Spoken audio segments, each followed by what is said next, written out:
Ay, Diyos ko. Akala ko tapos na yung bagong taon. Nagising ako kanina, be. Akala ko may nagpapaputok bunga nga pala ni mama. Tapusin ko na daw yung mga labahin. Kailan kaya ito matatapos? Kum.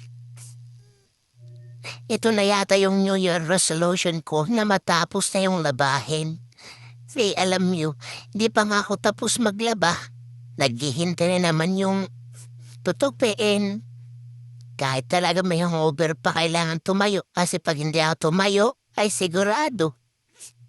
Parang may kasabog na kwiti sa bahay. Bunga ni Ma'am. Magiging pag di pa tapos.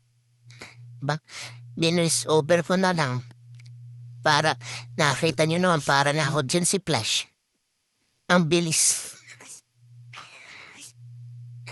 Tagal ko dyan matapos kaya ginanong ko na talaga. Diyos ka, mapapano ko talaga, sarap ng buhay. Ito yata masabi ko ito yung mga labahin ko lang yata yung forever ko. At tutupiin. Naghihintay sila sa akin, kahit anong petsa.